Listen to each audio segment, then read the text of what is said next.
Dr. Baba Saheb Ambedkar Open University.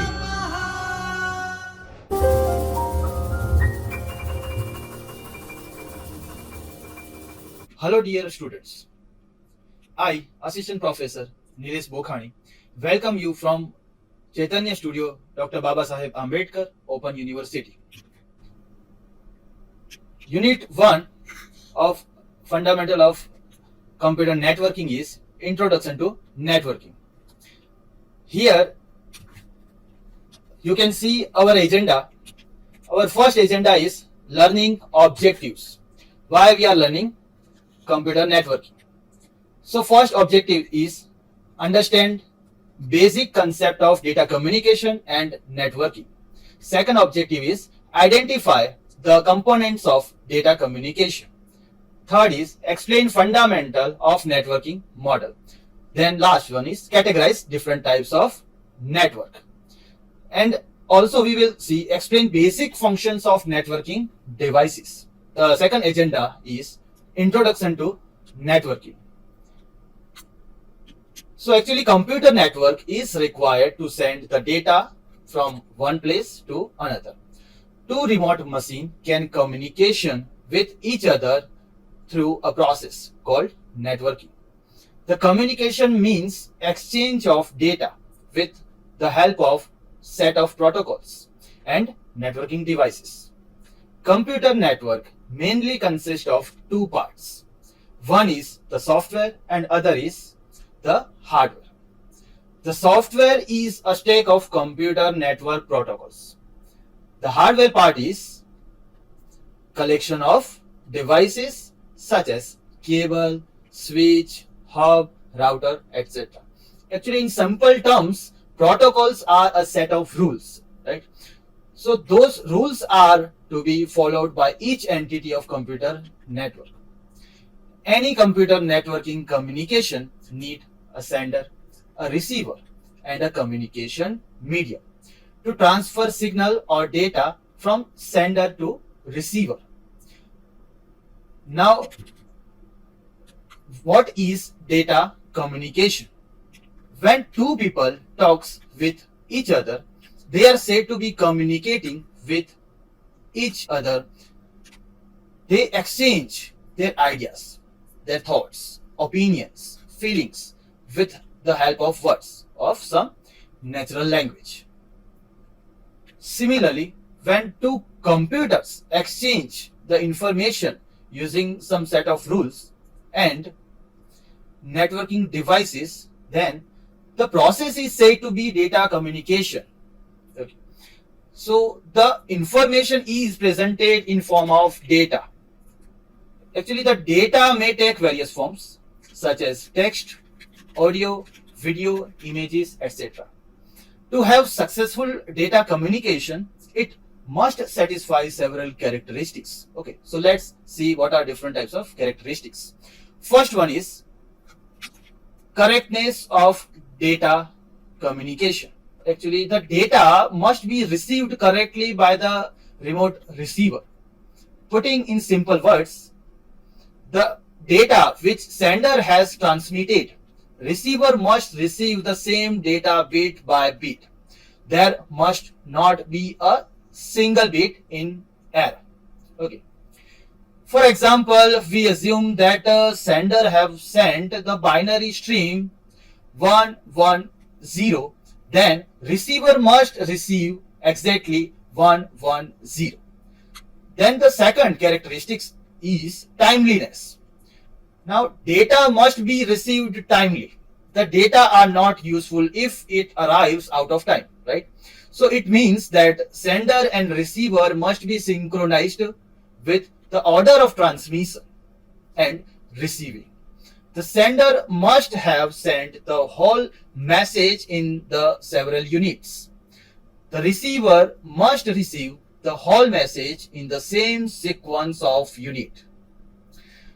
Okay, for example, sender is sending the video message to the receiver. The whole video message is transmitted in small parts.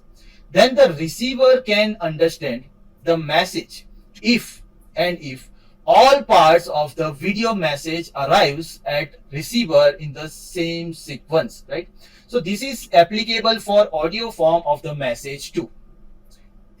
Now, last characteristic is correct destination. The data must be received by the machine to which data actually has been transmitted. It must not reach to any other destination. Then we will go for our third agenda, that is components of networking, right? Now, components of networking, you can see there are following components of computer network. So computer network actually consists of components such as data, software, hardware, and operating system. First of all, we will focus on hub. Then we will go for switch, router, repeater, and network interface. Okay, let's start with hub. Actually, hub is a central device to which all machines are connected. Whenever a sender machine transmits the message, it is sent through the hub. So the hub is kind of broadcasting device. So it will receive the request and transmit it to the entire network. The intended receiver will accept the message and all other computers will ignore the message. So it is used for end-to-end communication. Here N indicates all computers of the network. Okay. So this is called hub. Okay. Now we will go for second, that is switch. Okay, let's understand what is the concept of switch. Now switch is networking device as one of computer network components. It looks like hub, but it does not work similar to the hub. It has got built-in memory and intelligence. It sends the data to the specific receiver. It usually uses physical device addresses in each incoming message so that it can deliver the message to the right destination or port. It is used for point to point, means P2P communication. Here P indicates identification of a specific computer. Both switch and hub have common features. Multiple RJ45 means registered jackpots, power supply, and connection lights. Now we are going for router. Okay, let's understand what is the concept of router. Routers are mainly used to send the message from source machine to the destination machine. There is a large number of routers are connected among themselves. Hence, there may be several alternative paths from source router to the destination router. Router finds the best possible path between them using routing algorithm and routing table information. Router tables are used to store information of other neighbor routers in the network. Router also can be used to connect LANs, MENS, or WANs. Then we will going for our fourth topic, that is repeater. Okay. Now actually repeater strengthen the weak signal. Okay.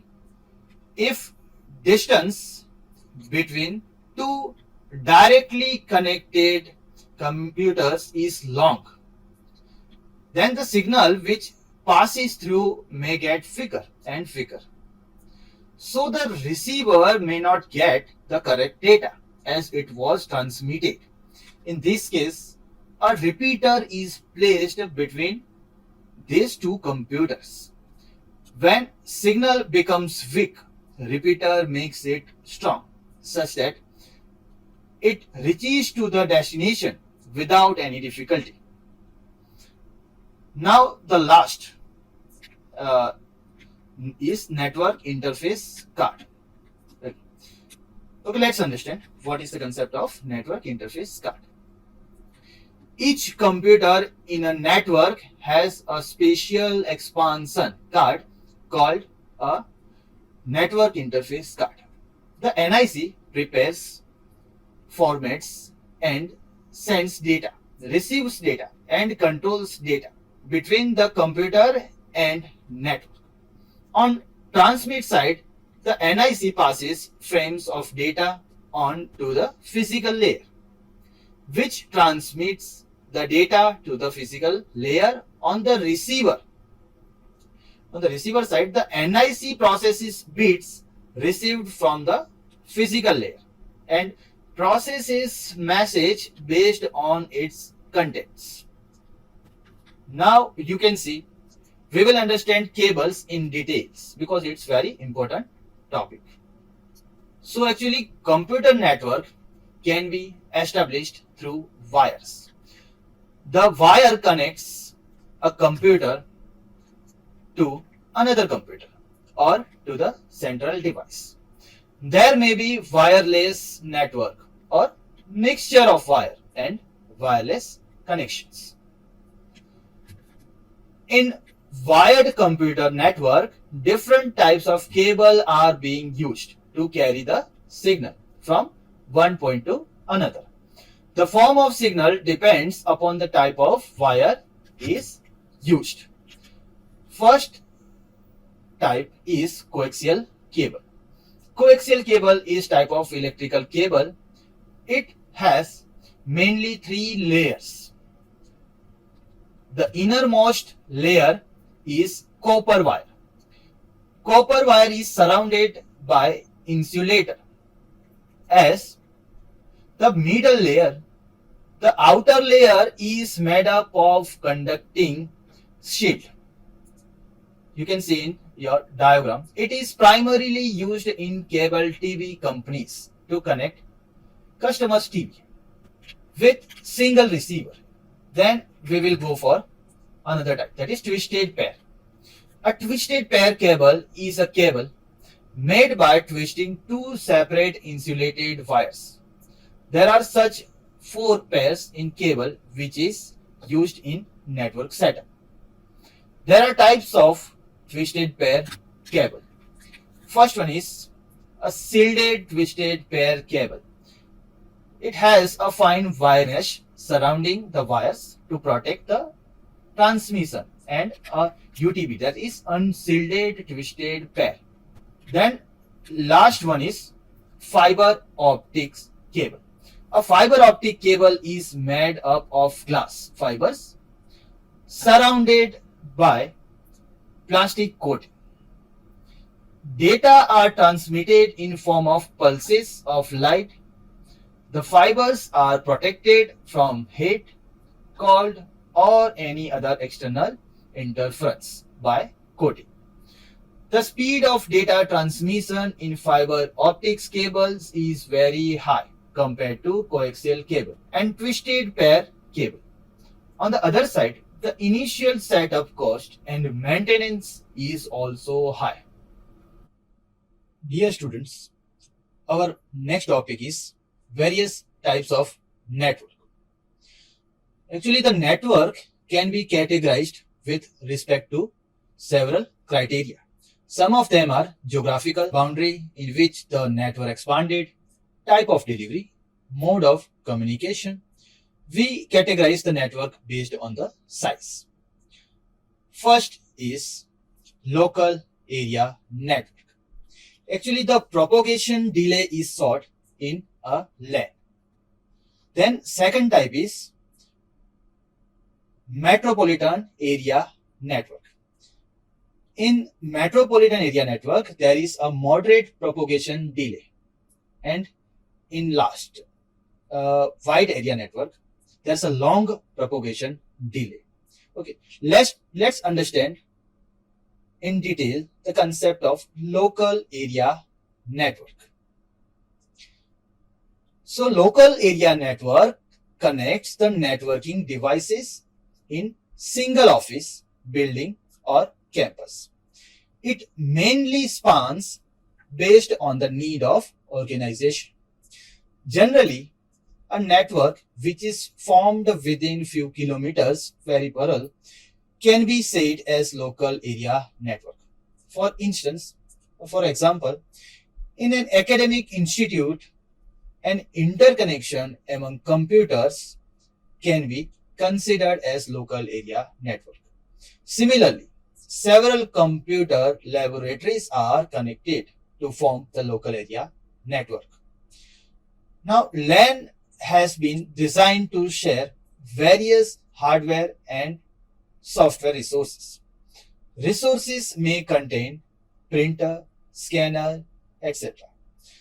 Software resources might be data, tools, programs, etc.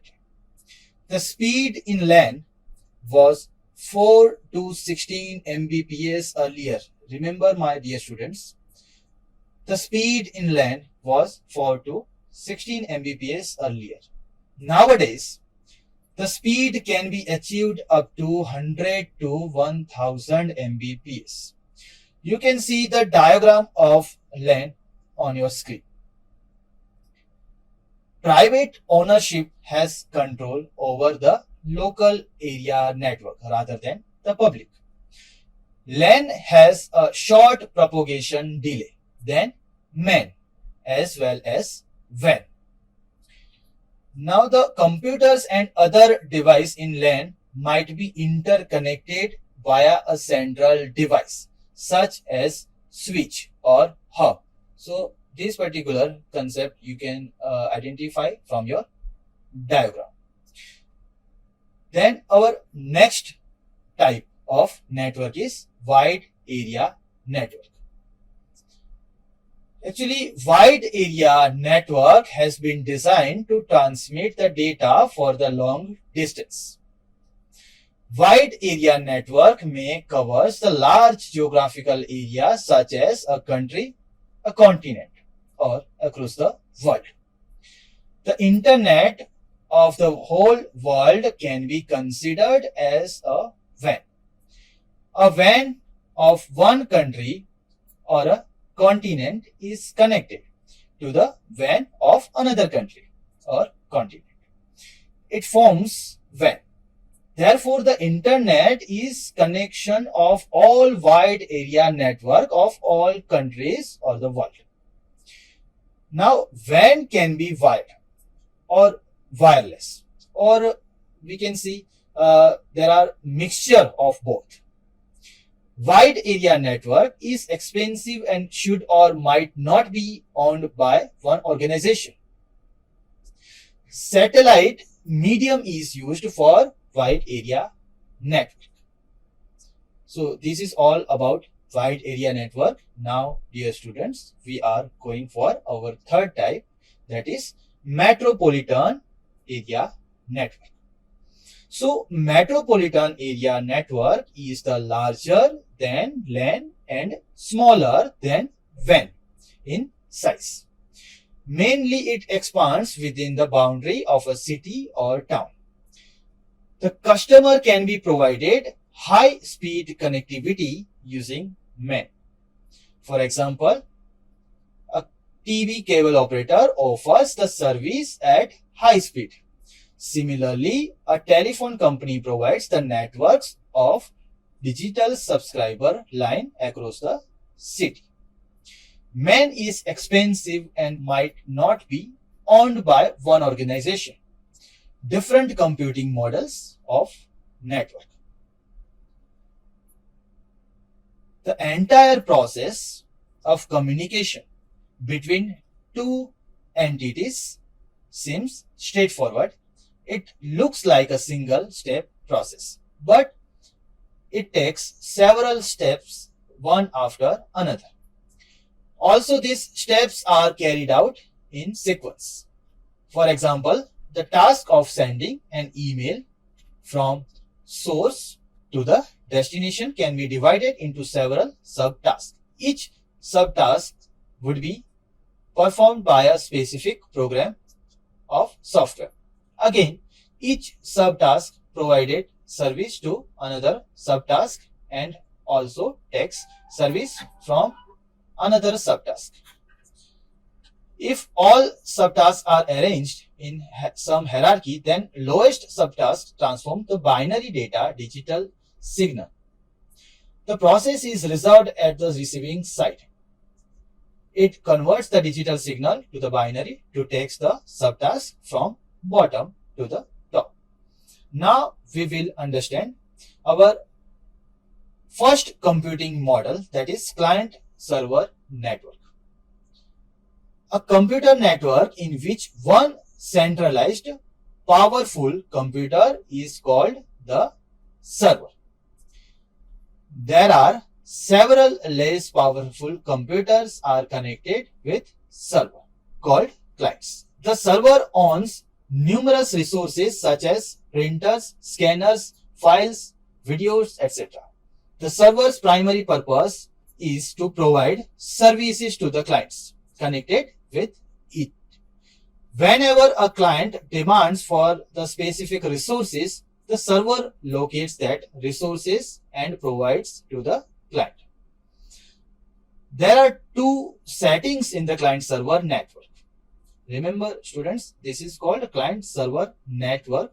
Now we are going to understand the settings in the client server network. So first, all clients have the same set of access of privileges. In this case, all clients can use the same set of resources. In the second case, two different clients have different resources to access. Okay. Let's see the diagram of client server network.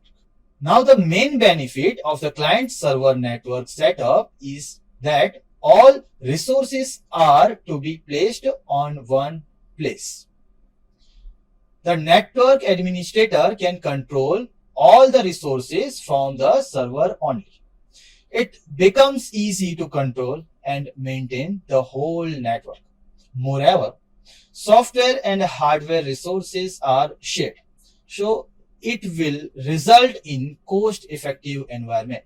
On the other side, all clients depend upon the server. Therefore, if server fails, then the whole network goes down. Now, we will see our next computing model, that is peer-to-peer network. A peer-to-peer means P2P network is a network in which all connected computers are neither servers nor clients. A P2P network can be an ad hoc network. Right, it can be an ad hoc network. A couple of computers are connected through media to share the resources. It is set up for temporary. In contrast, a P2P network may own permanent infrastructure.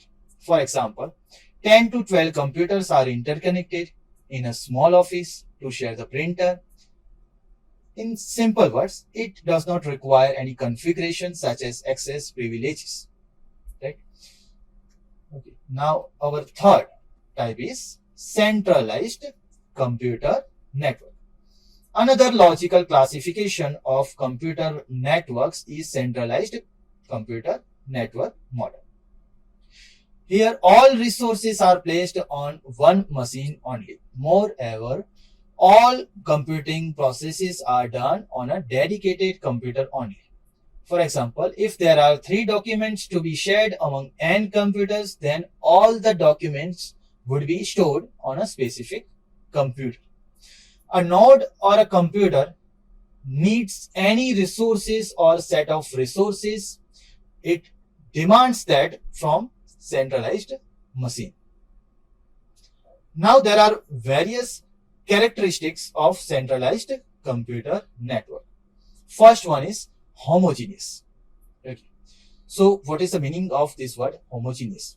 Okay, let's understand in related to our computer networking logic. Now all computers have same type of configuration such as operating system, processing, power, RAM. Okay. So this is called homogeneous. Then second one is single point of failure. If central computer fails, then resources can't be accessed at all. Then third characteristic is the network is controlled from a single point. And next characteristic is difficult to scale.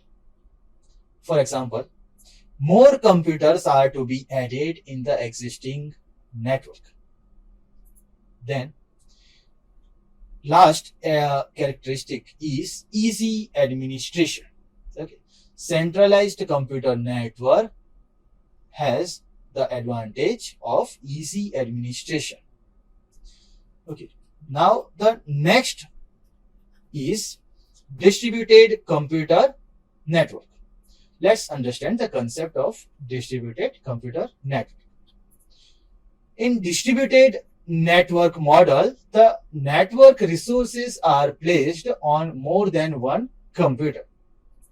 The processing also is done on different computers. The computers are located on different geographical locations that you can identify from the diagram. The resources are distributed among them. So it satisfies the concept, or it satisfies different criteria of distributed computer network. Now the resources might have been distributed on all computers or group of computers. Let's see some of the characteristics of distributed computer network. First one is heterogeneous. Okay. In centralized we have seen homogeneous, here we have heterogeneous. Now the computers may have different type of configuration such as operating system, processing power and RAM. Shared resources is second characteristic. So resources are shared and replicated. So in case of failure, the same can be fetched from other computer. Next characteristic is the network is controlled from multiple points. The network is controlled from multiple points. Then easy to scale, right? The next characteristic is easy to scale. And it's just opposite to centralized. The last characteristic is it is not so easy for administration, right? And after distributed computer network, we will go for our next topic, that is collaborative computer network. Collaborative computer network model is a diverse group of networking devices intended to support work between individuals. Collaborative model uses the applications such as chat programs, instant messaging, and video conference. These applications empower users to access each other and information whenever it is required. Thank you, dear student. I hope you enjoyed Unit 1. Thank you.